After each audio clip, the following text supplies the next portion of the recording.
Here's the uncomfortable truth. You already know what you need to fix in your life. You've known for months, maybe even years. But knowing and doing are two completely different games. And right now you're losing. So the real question isn't what you should do. It's why you keep avoiding the obvious moves that would actually change everything. Let's stop playing games and talk about the three things you're deliberately ignoring that are keeping you exactly where you are. First thing you need to do before the clock strikes midnight on New Year's Eve: conduct a brutal financial autopsy. I'm not talking about setting a savings goal.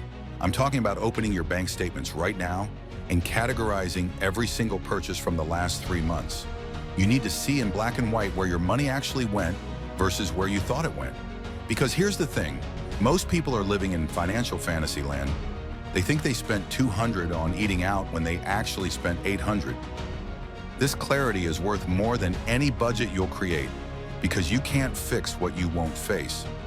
Write down your top 3 money leaks and make one specific rule for each one starting January 1st. Second, you need to do a relationship energy audit. Think about every person you spent significant time with this year. Now divide them into 3 categories: people who energize you, people who drain you, and people who are neutral. Be honest, because 2026 is too valuable to waste on energy vampires. I'm not saying ghost everyone who's going through a hard time, but I am saying you need to consciously decide who gets access to your calendar and your mental space. Successful people protect their inner circle like it's a VIP section, because it is. Third, pick one skill to stack before January.